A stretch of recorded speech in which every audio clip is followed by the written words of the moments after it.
Good morning dear students. Last class में हम लोग डिस्कस कर रहे थे नोमेनक्लेचर ऑफ हेटेरोसाइक्लिक कंपाउंड्स। हमने जहाँ से डिस्कस किया उससे आगे हम लोग बात कर रहे हैं कि अगर हमारे पास एक ही रिंग में दो आइडेंटिकल हेटेरोएटम प्रेजेंट हों तो उनका नोमेनक्लेचर कैसे किया जाएगा। When 2 or 3 heteroatoms of the same type are present in a ring, the prefixes di, tri, tetra are used and placed before the prefix used for the heteroatom. इसका मतलब यह है कि एक ही रिंग में एक से ज़्यादा सेम हेटेरोएटम है तो जितने हेटेरोएटम हैं, जैसे 2 है तो डाई, 3 है तो ट्राई, 4 है तो टेट्रा, 5 है तो पेंट्रा, उसके अकॉर्डिंग अगर बात की जाए तो अगर देखो 2 हैं तो 2 के लिए डाई यूज करेंगे, पोजीशन देंगे 1 और 3 एक दूसरे के रेफरेंस में कौन सी पोजीशन पे हैं, एक से एक पहले पे, दूसरा तीसरे पे, तो क्या करेंगे 1,3 डाई ऑक्सालेन। क्या बोलेंगे इसको 1,3 डाई ऑक्सालेन। देखो ये डाई ऑक्सालेन क्यों बना है वो आप लोग ऊपर वाले जो हमने नोमेनक्लेचर पढ़ा है एग्जाम्पल उससे आप लोग चेक कर सकते हैं। इसमें 3 नाइट्रोजन है, उनकी लोकेशन देंगे 1, 2, 4। क्या देंगे 1, 2, 4, तो क्या हो जाएगा 1, 2, 4 ट्राई, ट्राई का मतलब 3 है एजोल। ऐसे इसमें 2 नाइट्रोजन है 1, 3 पोजीशन पे हैं तो क्या नाम देंगे इसको हम लोग अब 1, 3 डाइजीन। ऐसे ही अगर हम लोग इसकी बात करें, देखो यहाँ पे तो इसमें 3 नाइट्रोजन है 1, 3 और 5 पोजीशन पे हैं तो क्या बोलेंगे 1, 3, 5 नाइट्रोजन तो ट्राई 1, 3, 5 ट्राई एजा प्लस एजीन। तो यहाँ से फिर इनको जब हम लोग देखेंगे जब सारा जोड़ करके तो नाम हो जाएगा इसका 1, 3, 5 ट्राई एजीन। क्या नाम होगा इसका 1, 3, 5 ट्राई एजीन। नाम क्या होगा इसका 1, 3, 5 ट्राई एजीन। अब देखो एक नया कंसेप्ट है, ये हमने नोमेनक्लेचर के एग्जाम्पल पढ़े हैं जब एक ही रिंग में एक से ज़्यादा एटम हो बट सारे एटम सेम हो। अब अगर हम लोग बात करें यहाँ पे तो यहाँ पे अगर हम लोग बात करते हैं तो ये ध्यान रख लेना presence of different heteroatoms order of preference means अगर एक ही रिंग में एक से ज़्यादा हेटेरोएटम है बट हेटेरोएटम अलग अलग हैं तो पहले कौन से एटम को प्रायोरिटी देंगे ये ध्यान रख लेना। तो यहाँ पे क्या लिख रखा है व्हेन 2 और more different heteroatoms are present in the same ring the prefixes of heteroatoms are combined in the order of their appearance in table first. ये ध्यान रख लेना। तो पहले तो देखो हम लोग टेबल फर्स्ट पे वापस चलते हैं। टेबल फर्स्ट में क्या था वो देख लेते हैं, अपीयरेंस ऑफ ऑर्डर कि पहले किसको प्रायोरिटी दी जाएगी, ये थोड़ा सा ध्यान रखना आपको। वैसे मैं बता चुका हूँ लेकिन दोबारा बता देते हैं आपको एक बार।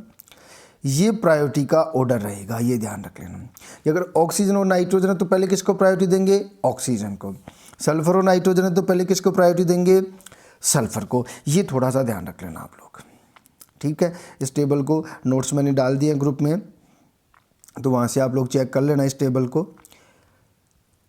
तो यहाँ पे हम लोग बात करते हैं अब डिफरेंट हेटेरोएटम्स के, प्रेजेंस ऑफ डिफरेंट हेटेरोएटम्स। देखो मैंने आपको पहले ही बता दिया कि प्रायोरिटी ऑर्डर डिसाइड करेंगे टेबल फर्स्ट के अकॉर्डिंग। तो नाइट्रोजन और सल्फर में से किसको प्रायोरिटी मिलेगी सल्फर को। तो देखो यहाँ से हम नंबरिंग देंगे सल्फर 1 पे तो नाइट्रोजन 3 पे, ये हो गया। सल्फर के लिए थाया, नाइट्रोजन के लिए एजा लिख दिया, थाया लिख दिया, एजा लिख दिया। और 5 मेंबर्ड अनसैचुरेटेड रिंग के लिए होता है ऑल, तो क्या हो गया थायाजोल। अब थायाजोल है तो हम लोग बात कर ले इसको, एक बार इसकी लोकेशन दे दे तो नाम क्या हो जाएगा 1, 3 थायाजोल।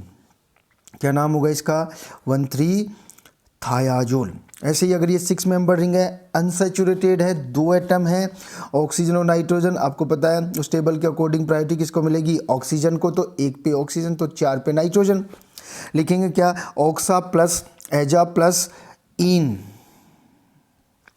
ऑक्सा प्लस एजा प्लस इन तो क्या हो जाएगा ऑक्सीजन। और पोजीशन के अकॉर्डिंग लिखेंगे तो क्या होगा 1, 4 ऑक्सीजन। ऐसे ही देखो इसको हम लोग देख लेते हैं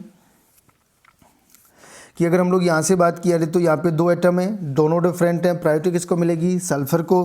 पहले लिखेंगे सल्फर थाया प्लस एजा प्लस इन थाइजीन, और अगर उसका हम लोग पोजीशन या लोकेशन के हिसाब से लेके हेटेरोएटम की पोजीशन को भी नाम दे तो क्या लिख देंगे उसको हम लोग?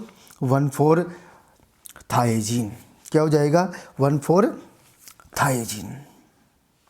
अब देखो नंबरिंग की बात करते हैं कि जब हेटेरोसाइक्लिक कंपाउंड्स की नंबरिंग की जाती है तो नंबरिंग कैसे होगी, ये ध्यान रख लेना।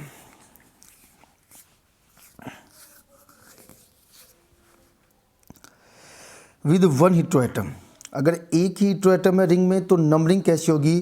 The numbering is in the ring start from the heteroatom giving the position 1 and proceed in such a way as to give the lowest possible locant to the substituent if present.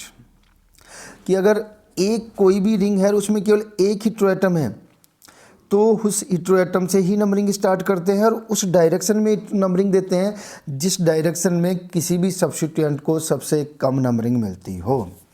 ये first law हो गया आपका numbering का। For example कुछ example हम लोग बात कर लेते हैं। यहाँ पे देखो ये नाइट्रोजन है तो इसमें नंबरिंग नाइट्रोजन से स्टार्ट होगी, तो अब तो दोनों तरफ सेम है, कोई सब्स्टिट्यूएंट नहीं है तो इसकी नंबरिंग 1 2 3 4 5 6 हो जाएगी। इसमें अगर हम लोग यहाँ पे 1 देते हैं हेटेरोएटम, एक ही हेटेरोएटम यहाँ से स्टार्ट होगी तो इसको 2 मिलेंगे, इधर 2 नहीं देंगे क्योंकि सब्स्टिट्यूएंट को लोएस्ट नंबर मिलना चाहिए था और इसको लोएस्ट नंबर 2 मिला है। इधर बात करते तो इसको 3 मिलते तो 2 जो ये वाला 2 नंबर मिला है वो लोएस्ट में होगा। ऐसे ही इसको 1 2 3 नोट दिस डायरेक्शन, ये वाली डायरेक्शन, इसमें किधर से भी नंबरिंग स्टार्ट कर सकते हैं। नाइट्रोजन से 1 देंगे, बाकी हम लोग किधर से भी ले सकते हैं फिर। ठीक है, आगे चलते हैं। विद 2 और मोर आइडेंटिकल हेटेरोएटम्स। देखो अभी हमने नंबरिंग पढ़ी कि केवल एक हेटेरोएटम हो। अब हम लोग डिस्कस करेंगे उस रिंग में नंबरिंग जिसमें एक से ज़्यादा हेटेरोएटम हो बट वो हेटेरोएटम आइडेंटिकल हों। वो 2 भी हो सकते हैं, 3 भी हो सकते हैं, 4 भी हो सकते हैं। तो उनकी नंबरिंग कैसे करेंगे वो देख लेते हैं। व्हेन 2 और मोर identical heteroatoms are present in a ring, the ring is numbered in such a way that the heteroatoms are assigned the lowest possible set of numbers locants। देखो इसका मतलब सीधा सा है कि अगर किसी रिंग में एक से ज़्यादा सेम एटम प्रेजेंट है तो उसकी नंबरिंग इस टाइप से करते हैं कि जो हेटेरोएटम्स हैं उनको सबको लोएस्ट नंबर मिले। फॉर एग्जाम्पल अगर हम लोग इसमें देखें तो यहाँ से 1 2 3, अगर इसमें देखें तो 1 2 3 और 4 ये पॉसिबल नहीं है, मीन्स ये वाली सही है। अगर इसमें हम लोग बात करें तो देखो इसमें 2 टाइप की 1 2 और 4, और इसमें बात करें तो 1 2 और 3। तो देखो इसमें 1 2 4 आ रहा है, इसमें 3 4 आ रहा है, तो हम लोग इसको सही करेंगे। तो हमें जो देखना है वो ये देखना है कि हम इस टाइप से नंबरिंग करेंगे कि जो हेटेरोएटम्स हैं उनको लोएस्ट पॉसिबल नंबरिंग मिले। क्या मिले उनको? लोएस्ट पॉसिबल नंबरिंग मिले। अब हम लोग देखते हैं कि अगर किसी रिंग में 2 या 2 से ज़्यादा डिफरेंट हेटेरोएटम्स हैं तो उनकी नंबरिंग कैसे की जाएगी। देखो मैं पहले बता देता हूँ, उनकी नंबरिंग टेबल के हिसाब से की जाएगी। जो प्रायोरिटी टेबल है जिसमें प्रायोरिटी दी जाएगी उसको, जो हेटेरोएटम प्रायोरिटी पे या जिस हेटेरोएटम की प्रायोरिटी ज़्यादा है उसको 1 नंबर देंगे।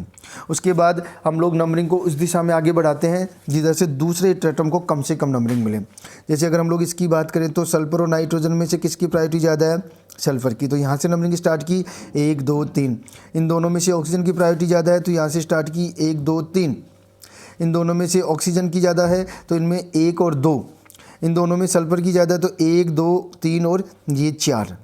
और इसमें भी हम लोग ऐसे ही कर लेंगे।